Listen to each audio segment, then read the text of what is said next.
Hey guys, let me ask you, is it possible to successfully attract women if you don't have a great sense of humor? This is a question that I was surprised can ruffle a lot more emotions than I had originally expected. A few months ago, I got a comment on one of my videos saying the following: Is there something wrong with me or everyone else? I feel like the only way to get noticed is to be incredibly fake. I'm not a performing monkey, and I'd rather end up alone than become one. It is genuinely starting to depress me how disingenuous I would have to be to just start a conversation. And it outright infuriates me that said conversation is just copy-pasted mind games bullcrap to get her to agree to meet you. No. I think I respect myself too much for this. It's time to start collecting way too many dogs instead. And this is just one example of the overall feeling that learning to make women laugh is like being a dancing monkey. And some men find that a repulsive concept, and they don't want to have the job of entertaining women. At the same time, I make so many videos talking about humor and banter. So is it actually possible to pick up women without using humor? Let's talk about it. But before we do, don't forget to quickly tap the like button and subscribe to my channel if you haven't already. Just quickly, guys, if you want to learn to build confidence and your social skills to meet women more easily without resorting to mind games and manipulative tactics, then I highly recommend you check out my award-winning book, Sincere Seduction, which I'll link to in the comments below. Okay, I'm not going to draw this out. Yes, it's possible. Of course it is. What? Do you think every married man in the world has a good sense of humor?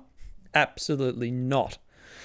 But then why do I and most other dating coaches in the world bang on so much about banter and humor? Because it's about grabbing and holding attention long enough so that women will bother to get to know you. Let's take our preconceived notions of sex out of the picture for a moment. Imagine you're going to start university, and none of your existing friends are going to the same campus. Let's imagine there are 1,000 other students on this campus, and none of these students know anyone else. They're all strangers when the year starts. In an ideal world, you'd spend 30 minutes interviewing every student to see what their personality is like, and if you'd want to be friends with them. However, if you spent 8 hours a day interviewing students for friendships this way, and didn't take weekends off, that would still take you over 5 years. So obviously this isn't a feasible way to make friends. So what does Nobel Prize winning Daniel Kahneman say we do instead? We use something called heuristics. We look for rules of thumb to thin the herd. What do people I like tend to wear? Where do they hang out? What do they talk about? What do people I don't like tend to wear and do and talk about? We apply this filter quite rigorously, and whoever makes it through the filter gets more closely considered for friends. But this goes a step further. We don't actually assess every single person at the university. We likely will never even meet half of them. Instead, we pay attention to the people who happen to grab our attention one way or another. The guy who sits next to you at the lecture every time, or the guy who drops his books between classes and you help him out, the friends of your dorm mate, and so on. The same thing applies to any situation where there are many choices. You walk into a bar and you see women everywhere. Where do you put your attention? If I take two women who are very average looking genetically, they both have a pretty cool personality and might be a good match for you personally. One of them wears a shape-hiding muumuu, no makeup, and just ties her hair back for convenience. The other wears a tasteful but attractive and slightly revealing dress, has done her makeup, and her hair is looking great. Who are you more likely to actually get to know? Is the one who does her makeup and dresses nicely a kind of dancing monkey, just looking hot for your narcissistic pleasure? Let's come back to that later. In the meantime, let's look at J-Lo with and without nice makeup and hair to drive my point home. Who will you invest your time to see if she has a good personality? Now, we men, we don't have makeup. Okay, some do, but can we just pretend that's not a thing for a moment? I'm guessing there are plenty of other men in a bar, or a house party, or online, who are roughly as good looking as you. After all, if you're 6'3" and an Adonis, you probably aren't watching my videos because it's much easier for you to hold a woman's attention without doing much else. So how do we grab and hold a woman's attention long enough for her to bother to get to know us a bit? Outside of looks, there are, of course, a number of things we can work on. We can look at how we dress because it's a good way to grab attention. My personal attraction success doubles when I'm dressed super slick. We could work on our body language. We could work on how we smell. And yes, those above things are pretty important. I'm not going to lie. Smell great, hold yourself well, and be dressed in a way that really works for your personality and body type, and you're well on your way.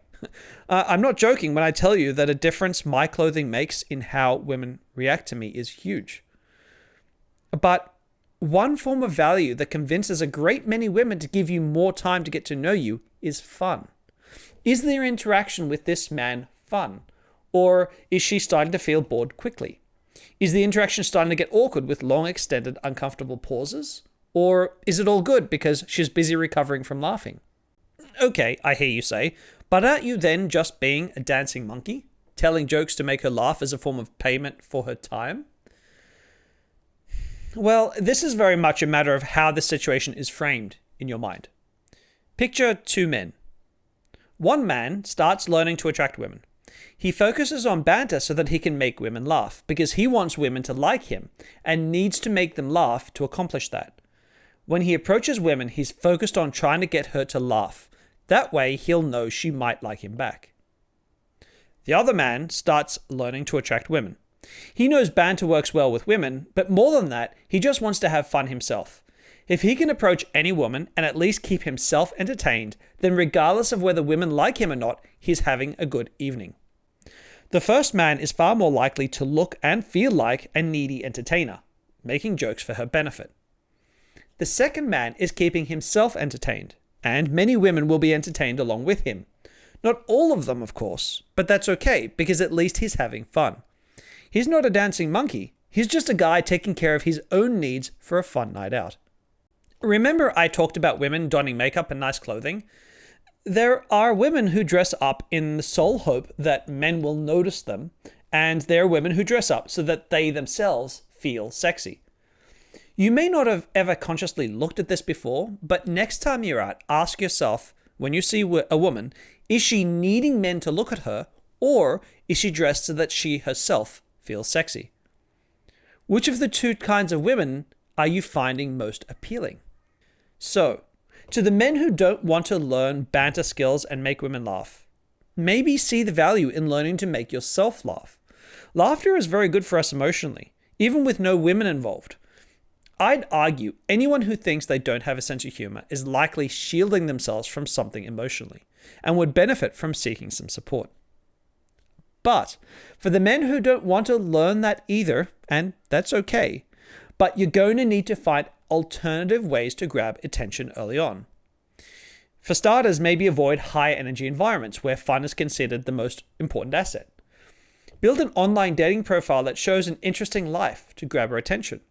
Attend speed dating events and share some interesting facts about yourself that the right women might be very intrigued by, even if that's a minority of women. But if you want to be the equivalent of the average woman in the muumuu with no makeup, then you can't expect women to make the time to get to know you. It's not just a woman thing, it's human psychology when there are lots of options. So I know you may not have liked my thoughts and comments here in this video, and by all means, message me below. If you're going to argue with me, if you're going to say that you think I'm wrong, that's totally okay. I'd love to know why. Take the time to write it out, because if you do, I will take the time to respond and we can have a conversation, because believe it or not, I still learn different insights from guys commenting on my videos. But if you just say, nah, you're wrong, you're an idiot, I'll ignore you. So at any rate, guys, I hope you found this interesting. Let me know in the comments below, and I look forward to hearing from you in my next video.